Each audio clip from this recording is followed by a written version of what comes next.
नमस्कार, good news today देख रहे हैं आप। आपके साथ मैं हूं नवजोत रंधावा। शाम के 4 बज चुके हैं। वक्त है हमारे खास कार्यक्रम ये हुई ना बात का।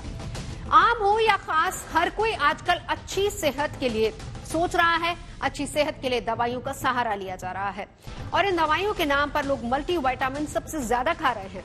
अपने बालों, अपनी स्किन की बेहतरी के लिए लोग मल्टीविटामिन का सहारा लेते हैं, या फिर हम ये कह सकते हैं कि ऊर्जा या ताकत के लिए भी इन दिनों मल्टीविटामिन खाने का चलन बढ़ गया है।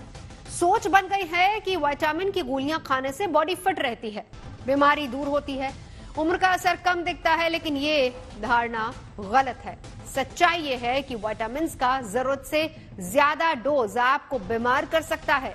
कई तरह की समस्याएं हो सकती हैं और बिना डॉक्टर की सलाह के विटामिन या फिर मिनरल्स की डोज से नुकसान हो सकता है। इसलिए जरूरी है कि बढ़ते प्रचलन की तरफ नहीं, ऑर्गेनिक चीजों की तरफ बढ़ें। नेचुरल सोर्स से विटामिन मिनरल्स ले, दवाइयों के सहारे नहीं।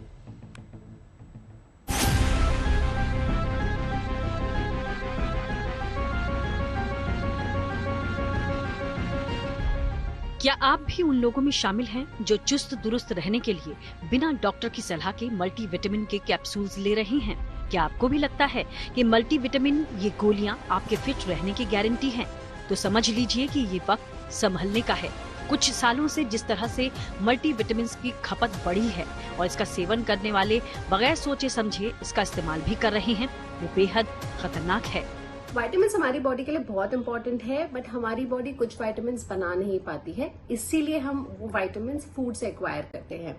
और अगर हमारी बॉडी में डेफिशिएंसी हो जाती है तब हम सप्लीमेंट्स लेते हैं, बट सप्लीमेंट्स हमें खुद से नहीं लेना होता है। हमेशा डॉक्टर और डाइटिशियंस के प्रिस्क्राइब किए हुए सप्लीमेंट्स लेने होते हैं, क्योंकि विटामिन आपकी बॉडी में एक्सेस भी हो सकता है।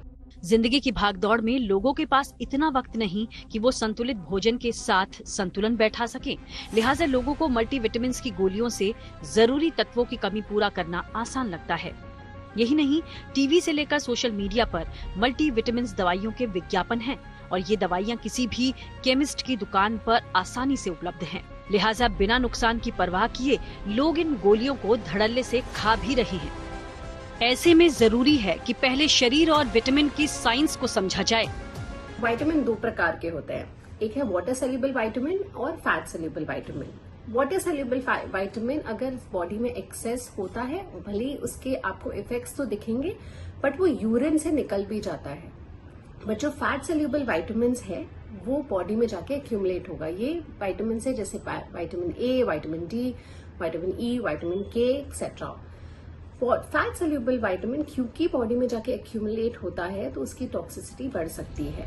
विटामिन और मिनरल्स शरीर के लिए बेहद जरूरी हैं। शरीर में विटामिन की कमी कई रोगों की वजह भी बन जाती है। इन विटामिन की कमी को पूरा करने का नेचुरल तरीका है, लेकिन लोगों को आजकल मल्टीविटामिन के जरिए विटामिन की कमी को पूरा करना आसान लगता है, क्योंकि ये शॉर्टकट कितना घातक है अब जरा आप इसे भी समझ लीजिए। अगर आप जरूरत से ज्यादा मल्टीविटामिन ले रहे हैं तो आप हाइपर विटामिनोसिस का शिकार बन सकते हैं। ये वो स्थिति है जब शरीर में असामान्य रूप से विटामिन जमा हो जाता है और उसके साइड इफेक्ट दिखने लगते हैं। फॉर एग्जाम्पल, विटामिन ए और डी अगर बॉडी में बहुत एक्सेस हो जाते हैं तो आपको बोन लॉस हो सकता है, ऑर्गन्स के ऊपर कैल्शियम जम सकता है, आपको जॉइंट की स्टिफनेस हो सकती है, skin rashes, weakness, fatigue, immune system change हो सकता है। सिमिलरली विटामिन ई और विटामिन के अगर एक्सेस हो जाता है तो ब्लड की क्लॉटिंग की एबिलिटी चेंज हो जाती है। अगेन इम्यून सिस्टम डाउन हो सकता है, आपका ब्लड प्रेशर चेंज हो सकता है। तो विटामिन अगर एक्सेस में हो तो उसमें काफी खतरा होता है। जो चिंता विटामिन को लेकर है वही मिनरल्स के मामले में भी है। मतलब ये कि अगर शरीर में जिंक ज्यादा हो जाए तो डायरिया, सिरदर्द और मितली की समस्या हो सकती है और लंबे समय तक मैग्नीशियम वाला सप्लीमेंट लेने से ब्लड प्रेशर लो हो जाता है, दिल की धड़कन अनियमित हो जाती है। कुल जमा बात ये है कि विटामिन और मिनरल्स शरीर के लिए जरूरी हैं, लेकिन इन्हें डॉक्टर की सलाह लिए बगैर नहीं खाना है। इनिशियल लेवल पर आपको छोटे छोटे सिम्टम्स दिखेंगे, जैसे कि टायर्डनेस, वीकनेस, थोड़ा डिजीनेस होगा, स्किन रैश होगा, इंडाइजेशन होगा, पर धीरे धीरे जैसे टॉक्सिसिटी बढ़ती जाती है वैसे ही और डेंजर्स दिखने लगते हैं। बट ऑन द कॉन्ट्ररी, अगर हम जो नॉर्मल फूड, नेचुरल फूड से विटामिन लेते हैं तो उसमें विटामिन टॉक्सिसिटी होने के चांसेस बिल्कुल कम होते हैं। जैसे आपने कभी नहीं सुना होगा कि किसी को विटामिन सन में जाने की वजह से, बहुत ज्यादा सनलाइट एक्सपोजर से विटामिन डी टॉक्सिसिटी हो गई हो। ये मेजरली सप्लीमेंट से होता है। वाटर सोल्यूबल विटामिन की भी टॉक्सिसिटी हो सकती है, और जब ये भी एक्सेस जाते हैं तो सिमिलर सिम्टम्स होते हैं, skin rashes, indigestion, breathlessness, vision change हो सकता है, एक्सेट्रा। तो आपको बस इतना समझना है कि विटामिन और मिनरल्स के लिए ताजे फल, सब्जियां, पालक, बथुआ जैसे साग, दाल और साबुत अनाज का कोई विकल्प नहीं है। मल्टीविटामिन दवा भर है जो आपको तभी खानी है जब आपको उसे खाने की सलाह कोई डॉक्टर दे। इसलिए आप बिना किसी डॉक्टर की सलाह पर मल्टीविटामिन कैप्सूल ले रहे हैं तो फिर समझ जाइए। Bureau report, good news today.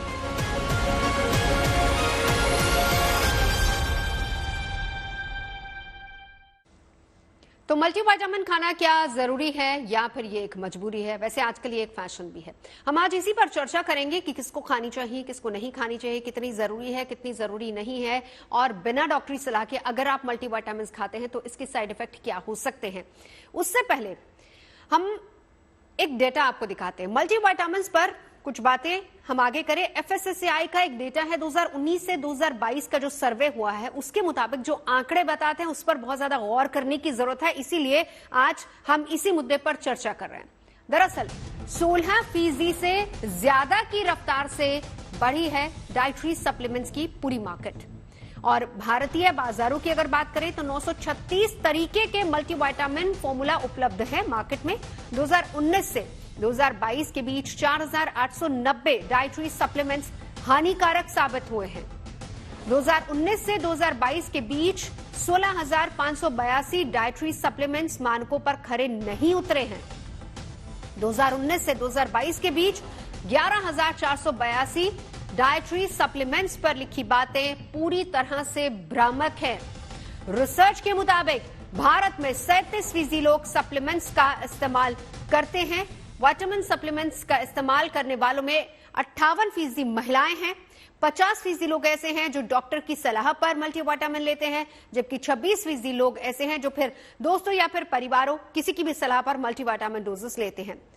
और लंबे बाल, अच्छी त्वचा के लिए 38% लोग लेते हैं मल्टीविटामिन के कैप्सूल्स। तो इन तमाम आंकड़ों को बताने का मकसद सीधे तौर पर यही है कि आप समझें मल्टीविटामिन का पहली बात बाजार कितना बड़ा है और कैसे 2019 और 22 के, क्योंकि ये आंकड़े 19 से लेकर 22 तक, यानी कोविड के बाद इसका चलन कितना बड़ा है। इन तमाम मुद्दों पर चर्चा हम करेंगे।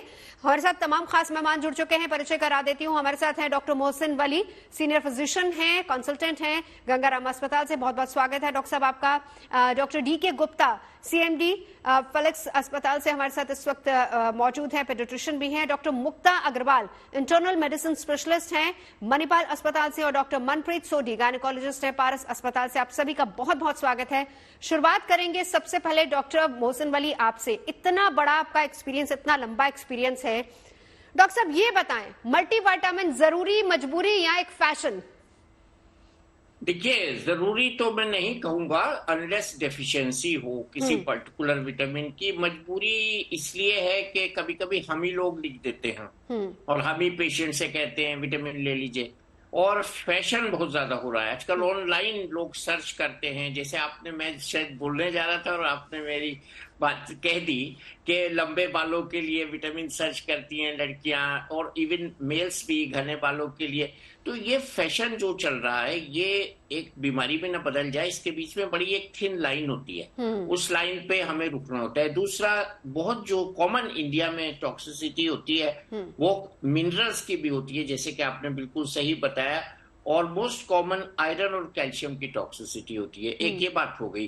तीसरी, बहुत से विटामिन जो ऑयल सॉल्युबल होते हैं, जिस वजह से आप शायद ये प्रोग्राम भी कर रही हैं, विटामिन डी टॉक्सिसिटी को लेकर हम लोग काफी सचेत रहते हैं और रहना भी चाहिए।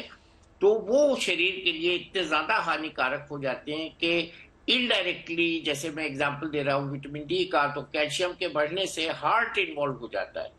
तो ये जो है चीज हार्ट तक, दिल तक पहुंच जाती है, ब्रेन तक, स्ट्रोक तक पहुंच जाती है, सॉलिड ट्यूमर्स तक पहुंच जाती है। अगर B12 की हम बात करें तो ये जरा खतरनाक हो जाता है। Diarrhoea, dysentery, nausea, vomiting capsule के होल से हो या विटामिन से हो, वो तो बहुत माइनर से साइड इफेक्ट्स हैं, लेकिन इसमें मेजर साइड इफेक्ट्स हो सकते हैं और इसके एक्सट्रीम्स डोज पे होते हैं ये। और वो इसलिए होता है जिसलिए आप प्रोग्राम कर रही हैं कि हमारी एजुकेशन नहीं है कि कहाँ रुकना है, अवेयरनेस नहीं है, अवेयरनेस नहीं है और कहाँ रुकना है। Who will educate this? अब खाते जा रहे हैं। मेरे पास ऐसे भी पेशेंट्स आते हैं जो बहुत एक्सेस डोज में विटामिन ले रहे होते हैं, और आजकल एक बड़ी, हम जब टेस्ट कराते हैं तो दो तरह की रिपोर्ट्स आती है। एक तो B12 बहुत कम, एक B12 हजारों में, बहुत विटामिन डी 3-4 या बहुत ज्यादा टॉक्सिक लेवल। बिल्कुल डॉक्टर साहब, देखिए हमारा आज का कार्यक्रम करने का मकसद यही है कि पहली बात अवेयरनेस आए और दूसरी बात हम लोगों को समझा पाए कि आखिर मल्टीविटामिन्स का विज्ञान क्या है, किसको लेना है, किसको नहीं लेना, कितना लेना है, कितना नहीं लेना, कब लेना है, कब स्टॉप करना है। डॉक्टर मुक्ता अग्रवाल, इंटरनल मेडिसिन स्पेशलिस्ट हैं। डॉक्टर साहब, मैं आपसे जानना चाहूंगी, क्या है ये पूरा मल्टीविटामिन्स का विज्ञान जो हमारे शरीर के लिए कितना ज्यादा जरूरी है, कब किस एज में लेना चाहिए? हाँ, दैट इज वेरी इंपॉर्टेंट। नमस्कार। जैसा सर ने कहा कि अननेसेसरी तो नहीं, बट पर मैं ये कहूंगी कि 40 to 45 ईयर्स के बाद तो इतना जरूरी हो जाता है कि अगर हमारी जो लेडीज हैं उनको मीनोपॉजल होती है, मीनोपॉजल एज में हमारा विटामिन डी और कैल्शियम डेफिशिएंसी होती है, तो ये पेशेंट तो पढ़ लेते हैं गूगल पे और अपने आप ले लेते हैं, ले सकते हैं। पर मैं ये भी कहूंगी कि अगर आपको लेना है तो विटामिन डी, कैल्शियम आप लीजिए, मिनरल्स लीजिए, पर आप 3 to 6 मंथ में उनके टेस्ट कराते रहिए। तो आपका एक लेवल होता है कि आपको 35 के ऊपर 75 तक रखना है या उससे ज्यादा रखना है। तो आप ये अगर अवेयर तो रहे, आप लीजिए, पर आप 3 to 6 मंथ में आप उसकी स्क्रीनिंग भी कराते रहिए, क्योंकि बोन्स वीक हो जाती हैं मीनोपॉजल एज में। और जैसे हमारे पास तो फिजिशियन है, हम लोगों के पास बड़े ही लोग ज्यादा आते हैं, geriatric post 18 years of age. And तो टॉक्सिसिटी को भी देखना पड़ता है। अगर ज्यादा टॉक्सिसिटी हो जाएगी विटामिन डी वगैरह की, तो उससे भी रहता है कि नोजिया है, पेशेंट को पेन एब्डोमेन है, वॉमिटिंग है, हेयर फॉल है। तो ये जरूरी भी है, पर इनका लेवल जो है एक थेरेप्यूटिक लेवल की रेंज में रहना चाहिए। तो उसके लिए आप एक बार अपने आप ले लें, पर एक बार अपने फिजिशियन या अपने डॉक्टर से कंसल्ट जरूर करें, तो उससे ताकि आपका जो लेवल है वो मेंटेन रहे और उसकी डोज को अकॉर्डिंगली टाइट्रेट करें ताकि टॉक्सिसिटी नहीं हो। इसी प्रकार विटामिन ए, विटामिन जो वाटर सॉल्यूबल है उनसे ज्यादातर टॉक्सिसिटी नहीं होती है, क्योंकि वो तो जो होगा वो वाटर सॉल्यूबल होके यूरिन में निकल जाएगा, किडनी से एक्सक्रीट हो जाएगा। लेकिन जो फैट सॉल्यूबल है वो डिपॉजिट हो जाते हैं। तो लीजिए vitamin, that is essential for the body, but on the doses which are required within the therapeutic ranges and which does not cause the side effect। और टॉक्सिसिटी बचने के लिए आपको एक बार तो अपने फिजिशियन, अपने डॉक्टर से कंसल्ट करना पड़ेगा। दो चीजें डॉक्टर साहब जो आपने जवाब दिया है, इसमें दो चीजें जिस पर हम चर्चा डॉक्टर वली मैं आपसे भी करूंगी और हम चाहेंगे इस पर जरा क्लैरिटी दीजिएगा। पहली बात तो ये है कि जिस तरीके से डॉक्टर साहब ने कहा कि 40 के बाद महिलाओं को नॉर्मली या तो रिकमेंड किया जाता है, अगर डॉक्टर रिकमेंड करे तब तो वेल एंड गुड, आप सेफ हैं बिल्कुल, क्योंकि डॉक्टर अक्सर आपकी रिपोर्ट देखने के बाद ही रिकमेंड करेगा। डॉक्टर पहले ये कहेगा कि आप अपना फुल बॉडी चेकअप कराइए, कहां कहां डेफिशिएंसीज है, और उसके बाद खुद डॉक्टर लिख के इस बात को देते हैं कि आपको फला कंपनी की ये आपको मल्टीविटामिन्स खानी है। लेकिन अभी डॉक्टर साहब ने एक और बात कही कि गूगल पे लोग सर्च करके जाके खा लेते हैं, ये तक नहीं पता है कि आप किस ब्रांड की खाएंगे। और जो रिसर्च सामने आई है डॉक्टर साहब, 19 से 22 तक की अगर आप रिसर्च देखें, उसमें आप देख सकते हैं कितनी ज्यादा परसेंटेजेस ऐसी ब्रांड्स की है जिनकी ऑथेंटिसिटी नहीं है, लेकिन वो मार्केट में अवेलेबल है। अब क्योंकि उनका इतना ज्यादा उनकी एडवर्टाइजमेंट आ जाती है कि लोग उधर ही प्रभावित हो जाते हैं। डॉक्टर वली, बिल्कुल आप ठीक कह रही हैं। अभी अभी मैंने एक बहुत अच्छी कंपनी की, अच्छी लैब की मेडिकल रिपोर्ट देखी, और आज पहली बार मैंने नोट किया कि उसके आखिर में एडवर्टीजमेंट आ रहा है कि साहब आप ये रिकमेंडेड मिनरल्स हैं और विटामिन हैं, आप ये खाइए। ये दिस इज बिल्कुल गलत बात है। पेशेंट की रिपोर्ट के साथ आप एडवर्टीज कर रहे हैं उसकी कॉस्ट पे।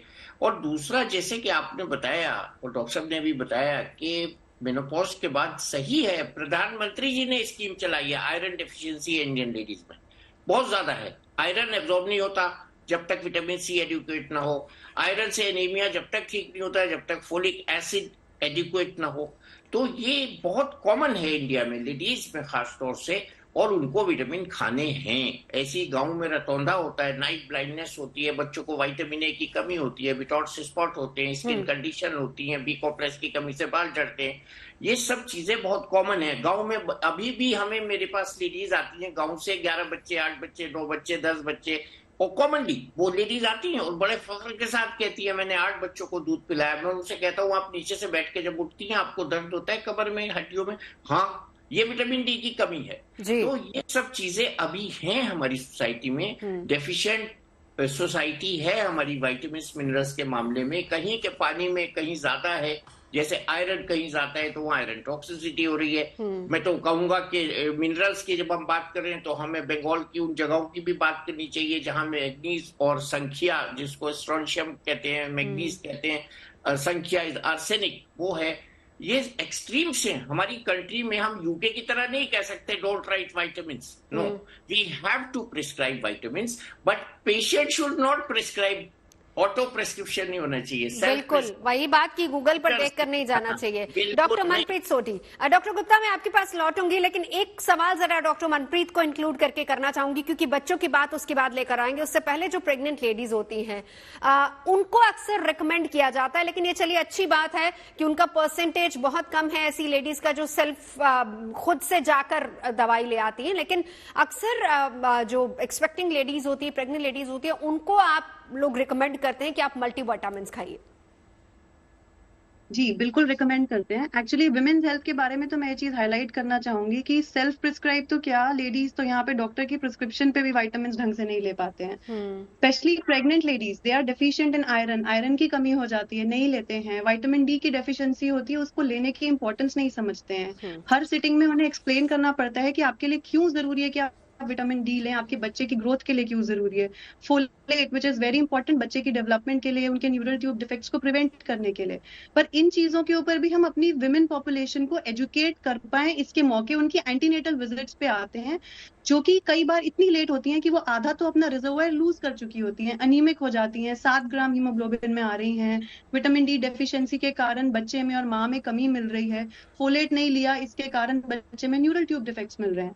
विमेन्स हेल्थ जो है हमारी कंट्री में कहीं ना कहीं और लाइट मांगती है, क्योंकि आप अगर विमेन को डिवाइड करें तो 3 एज ग्रुप्स को हम डिवाइड करेंगे। एक हमारा एडोलेसेंट एज ग्रुप हो जाएगा, एक हमारा प्रेग्नेंट एज ग्रुप या रिप्रोडक्टिव एज ग्रुप हो जाएगा, और एक पेरीमेनोपॉजल और मीनोपॉजल एज ग्रुप हो जाएगा। तीनों ही में अलग अलग set of iron, calcium and vitamin requirement है। और समवेयर मेरा ऐसा मानना है जब तक लेडीज प्रेग्नेंट नहीं होती हैं वो कहीं ना कहीं अपनी डाइट को अदरवाइज निग्लेक्ट कर रही होती हैं। जब पेरीमेनोपॉजल होती हैं तो डेफिशिएंट हो जाती हैं, और ड्यूरिंग प्रेगनेंसी एक सही एंटीनेटल केयर के लिए वो पहुंच नहीं पाती हैं। जब तक पहुंचती हैं तो ऑलरेडी डेफिशिएंट होती हैं। ज्यादा करके न्यूट्रिशन हमारी डाइट से मिल सकता है, पर कुछ चीजें रिकमेंडेड डाइटरी अलाउंस से बियॉन्ड होती हैं ड्यूरिंग प्रेगनेंसी। एक नॉर्मल औरत को आयरन जो है उसकी रिक्वायरमेंट 18 मिलीग्राम की है, पर ड्यूरिंग प्रेगनेंसी वो बढ़ के 27 हो जाती है। सिमिलरली विटामिन डी की रिक्वायरमेंट बढ़ जाती है, पर पेशेंट्स ले नहीं रहे हैं। तो डिस्पाइट ऑफ इंसिस्टिंग, आप कह रहे हैं प्रिस्क्रिप्शन के बिना, हमारी प्रेग्नेंट लेडीज और पेरीमेनोपॉजल लेडीज कई बार प्रिस्क्रिप्शन के बाद भी ठीक से नहीं ले पाती है। So we need to educate our. ये भी एक पहलू है, ये भी एक पहलू है। देखिए कि जो प्रेग्नेंट लेडीज है उनके लिए बहुत जरूरी है, और आपने वो आंकड़ा बताया कि किस तरीके से क्या क्या चीजें एक्स्ट्रा, चाहे वो आयरन की हम बात करें या फोलिक एसिड आप लोग अक्सर रिकमेंड करते हैं, कैल्शियम रिकमेंड करते हैं प्रेग्नेंट लेडीज को, वो बहुत जरूरी होता है। लेकिन डॉक्टर गुप्ता मैं आपके पास आना चाहूंगी, पेडिट्रिशियन है आजकल, तो डॉक्टर साहब बहुत सारे बच्चों के लिए भी कहा जाता है कि मल्टीविटामिन्स बच्चे लें। आजकल तो गमीज मार्केट में बहुत ज्यादा आ रही हैं। आप क्या रिकमेंड करेंगे बच्चों को मल्टीविटामिन्स, और क्या उनको लेना चाहिए या नहीं?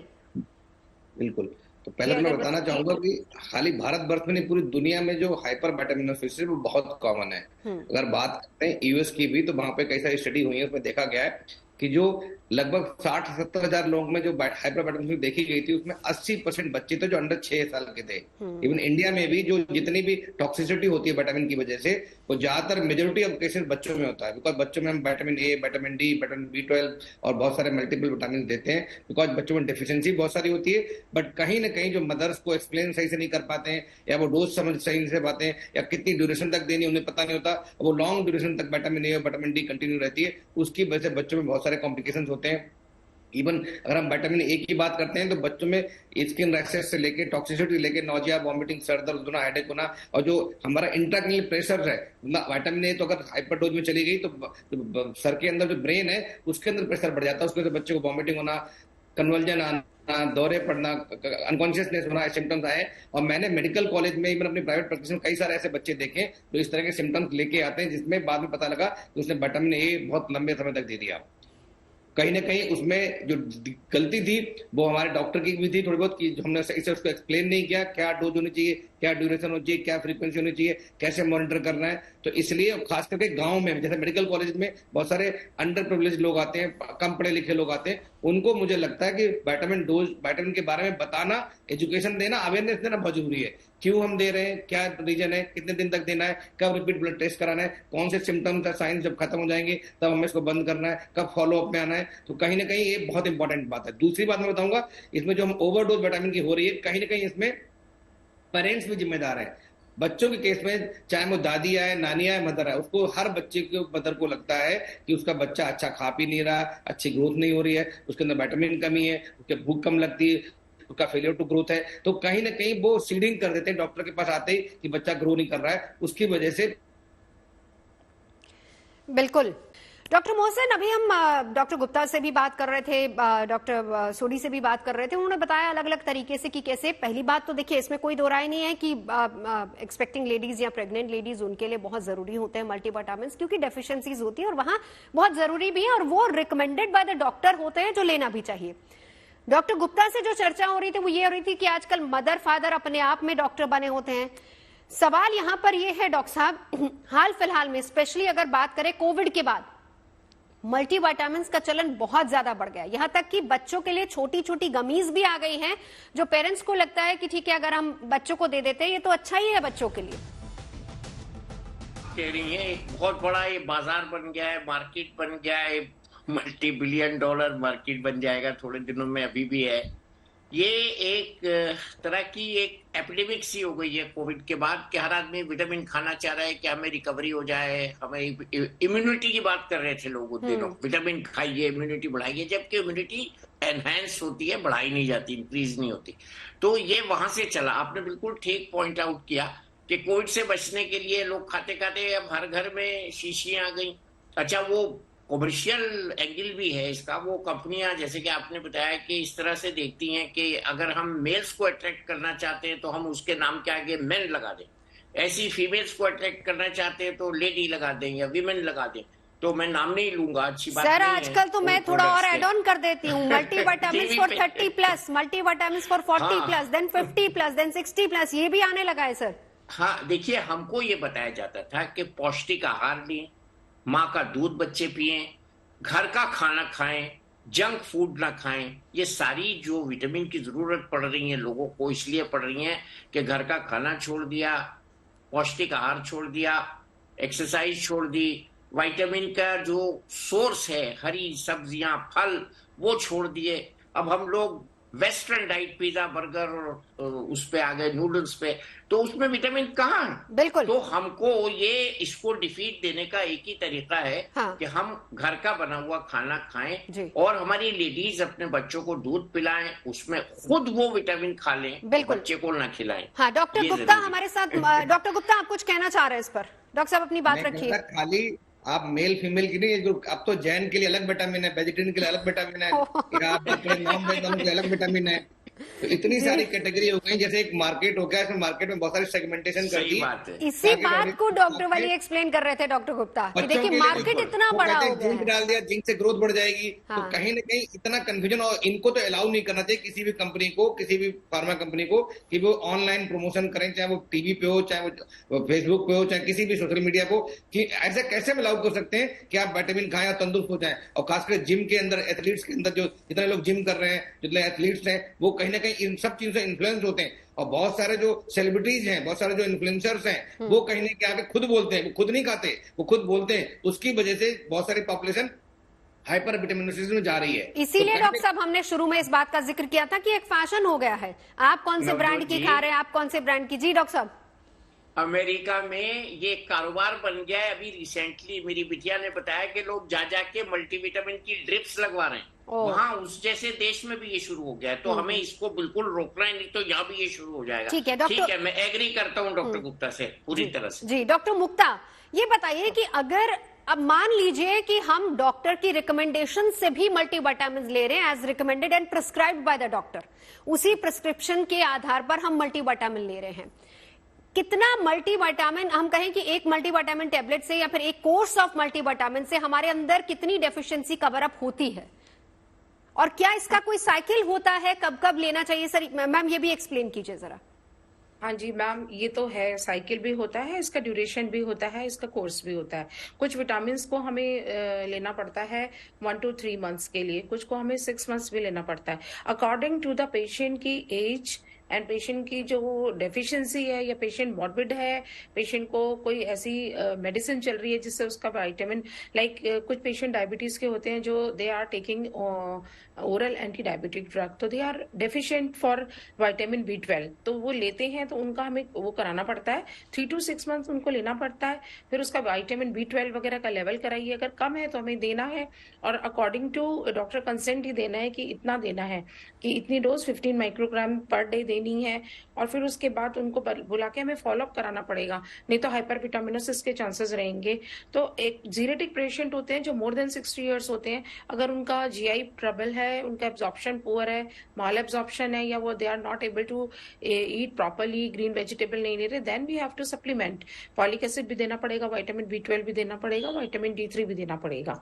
तो ये पेशेंट के अकॉर्डिंग, और पेशेंट की कोई ऐसी इलनेस है, लाइक सर्जरी है, पोस्ट सर्जिकल है, वो नहीं डाइजेस्ट कर पा रहा, या IBS है, या कोई इन्फ्लेमेटरी बाउल डिजीज है जिसमें उसका अब्जॉर्प्शन ही नहीं हो रहा, तो ये सब चीजें तो बिल्कुल रेलेवेंट है कि ये तो लेना ही है इस ऐसी कंडीशन। लेकिन वही बात है डॉक्टर साहब कि पहले अपना फुल बॉडी चेकअप हो और उसके बाद डॉक्टर की रिकमेंडेशन के बाद ही। डॉक्टर सोडी, मैं आपसे जानना चाहूंगी, ड्यूरिंग प्रेगनेंसी महिलाओं को आप रिकमेंड करती हैं, और उसके पोस्ट प्रेगनेंसी भी कुछ समय तक होता है कि महिलाओं को मल्टीविटामिन की डोज डॉक्टर्स रिकमेंड करते हैं, लेकिन उसके बाद अगर मैं स्पेशली विमेन की बात करूं, महिलाओं की बात करूं, तो किस एज में उनको मल्टीविटामिन लेना चाहिए, और क्या कुछ उसमें इंक्लूड कर सकते हैं? देखिए, सबसे इम्पोर्टेंट है कि हम ये समझें कि किस एज ग्रुप में क्या डेफिशिएंसीज पाई जाती हैं। नॉर्मली रिप्रोडक्टिव एज ग्रुप की जहां तक बात रही, उसमें हमने आयरन, विटामिन D और कैल्शियम की डिस्कशन कर ली। ब्रेस्ट फीडिंग में भी इसकी जरूरत पड़ती है। जब लेडीज पेरीमिनोपॉज या मीनोपॉज की एज ग्रुप में आते हैं, यानी जब उनकी महामारी बंद होने वाली होती है, उस दौरान में उनको कैल्शियम डेफिशिएंसी का रिस्क रहता है। तो उस समय हम इनको बताते हैं कि कैल्शियम इंटेक अपनी डाइट में रखें, कोशिश करें कि डेयरी प्रोडक्ट्स और डाइट से कैल्शियम की सप्लीमेंटेशन हो, plus some calcium we do prescribe, and that too not for the entire year. Sometimes I tell my patients कि आप 2 दिन छोड़ के 1 दिन कैल्शियम लीजिए, 6 हफ्ते का विटामिन D का कोर्स करके एक ब्रेक लीजिए, और उसके अलावा विटामिन D लेवल्स और कैल्शियम लेवल्स से वैसे पेशेंट्स को फॉलो करते हैं, because at that time they are at risk for calcium deficiency, osteoporosis, heart disease. तो उस टाइम पे हम उन्हें सब्स्टिट्यूट करने को कहते हैं। आजकल एक नई चीज चली है, वीगन डाइट। सो B12 डेफिशिएंसी कभी पहले हुआ नहीं करती थी, क्योंकि जनरली हमारे डाइटरी सोर्सेज काफी रिच रहते हैं। नॉन वेजिटेरियंस को वैसे भी B12 मिल जाता है। तो जो लोग वीगन डाइट कई बार फॉलो कर रहे होते हैं, उनमें B12 डेफिशिएंसी देखी गई है। उन लोगों को हम B12 डेफिशिएंसी को कवर अप करने के लिए B12 एडवाइस करते हैं। सो हर एज ग्रुप की अपनी अपनी स्पेसिफिक रिक्वायरमेंट्स रहती हैं। यानी इसमें कोई hard and fast, doctor Sodhi explain कीजिएगा, कोई हार्ड एंड फास्ट रूल नहीं है कि 40 के बाद महिलाओं को लेना ही लेना है, ऐसा नहीं है। Ideally, we should be monitoring their calcium and vitamin D levels. और लगभग 45 के आसपास हमारी रफली इंडियन एजेस, जो इंडियन विमेन है, उनकी मीनोपॉज की एज लगभग 51.5 या 52 इयर्स के करीब रहती है। उस दौरान में पेरीमिनोपॉज और क्लाइमेक्ट्रिक फेज में उनको कैल्शियम डेफिशिएंसी होने लगती है। हम सब्स्टिट्यूट कराते हैं with a period of gap in between, so that we are not overloading our patient with any dietary supplement. मैं यही बात, diet is the best answer to all the things with some supplementation, यानी कुछ supplement हम दें, alternate months में दे दें या ऑल्टरनेट डे के रूटीन में दे दें, because excess of everything is not, excess of everything is bad, ये तो कहा ही जाता है। डॉक्टर गुप्ता, यही बात मैं आपसे जानना चाहूंगी, बच्चों में पहली बात किन बच्चों को देना चाहिए, और दूसरी बात ये कि कब और कितने समय तक देनी चाहिए बच्चों को मल्टीविटामिन? देखिए, कुछ विटामिन कंपलसरी होती हैं बच्चों में, खास करके जब बच्चा पैदा होता है, न्यूनेट है, इन्फेंट होता है। तो जैसे विटामिन D है, जो ब्रेस्ट फीड से पूरी कंप्लीट मात्रा में नहीं मिल पाती, इसलिए हम लोग विटामिन D देते हैं। उनको एक डोज होती है 4 से 400 IU करके देते हैं और रफली हम 1 से 1.5 साल तक देते हैं, डिपेंडिंग ऑन बच्चे की क्या ग्रोथ है, बिकॉज ये बच्चों की ग्रोथ के लिए बहुत इंपॉर्टेंट है, कैल्शियम एब्जॉर्प्शन के लिए बहुत इंपॉर्टेंट है। दूसरा जो है, बहुत सारे बच्चे इसलिए उनको जरूरत पड़ती है आयरन की और कैल्शियम की, बिकॉज जो ब्रेस्ट फीड के बाद जो वीनिंग स्टार्ट करते हैं, कॉम्प्लीमेंट्री फीडिंग स्टार्ट करते हैं, वो मदर ठीक से नहीं करती। उसमें बहुत सारे वेजिटेबल्स हैं, बहुत सारा घर का खाना बना के देना है उनको, बहुत सारे वेजिटेबल्स के अलावा फ्रूट्स हैं, बहुत सब सप्लीमेंट्स घर के जो बना के घर का खाना वो देना, वो नहीं दे पाते। उसकी वजह से बच्चे फुल्ली डिपेंडेंट रहते हैं मिल्क पे। उसकी वजह से बहुत सारे बच्चों में एनीमिया हो जाता है, जिसमें आयरन की कमी की वजह से उनको खून की कमी हो जाती है। वो पता भी नहीं होता, बच्चा चर्बी होता है, देखने में अच्छा लगता है, गोरा लग रहा होता है, बट वो कहीं ना कहीं पीला इसलिए पड़ रहा होता है बिकॉज उसके अंदर हीमोग्लोबिन कम होता है या आयरन की वजह से उसके अंदर एनीमिया हो गया है। तो कहीं ना कहीं सप्लीमेंट्री फीडिंग या कॉम्प्लीमेंट्री फीडिंग जिसको बोलते हैं, घर का खाना हो, खिचड़ी, दाल चावल, दलिया, सूजी का हलवा, ये सब खिलाना है। तो जो भी सीजनल वेजिटेबल्स हैं उनको मिक्स करके 4-5 बार बच्चों को स्मॉल से लेके मीडियम बाउल डोज में देना पड़ता है। तो वो इंपॉर्टेंट है।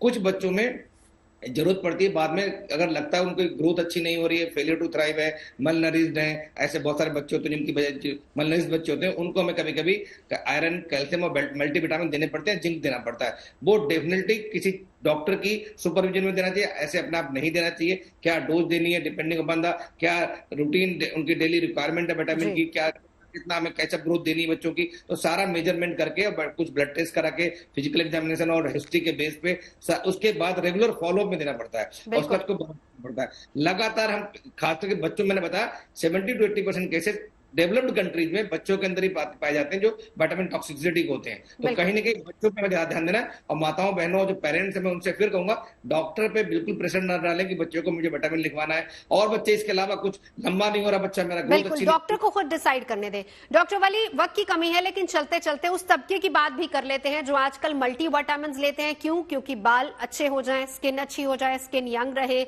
क्या ये मल्टी विटामिन वाकई असरदार होते हैं जो हम इन चीजों के लिए लेते हैं? देखिए, बाल का गिरना स्किन और बाल के बीच में सल्फाइड्रिल बॉन्ड होता है, उस पर डिपेंड करता है। उसके लिए कोकोनट सबसे अच्छा विटामिन है। कोकोनट देखिए, साउथ के लोगों के बाल देखिए, आपको इस मेरे सवाल में ही आपके सवाल का जवाब छुपा हुआ है कि साउथ के लोग कोकोनट कंजम्पशन अच्छा करते हैं, उनके बाल अच्छे होते हैं। इसके अलावा जिन लोगों को एनीमिया होता है, लेडीज को खास तौर से, उनको हेयर फॉल बहुत होता है, किसी लंबी बीमारी के बाद हेयर फॉल हो जाता है, मेल न्यूट्रिशन से हेयर फॉल हो जाता है, ट्रैक्शन से बहुत खींच के जो लेडीज, लड़कियां खास तौर से बाल बनाती हैं, उनको हेयर फॉल हो जाता है।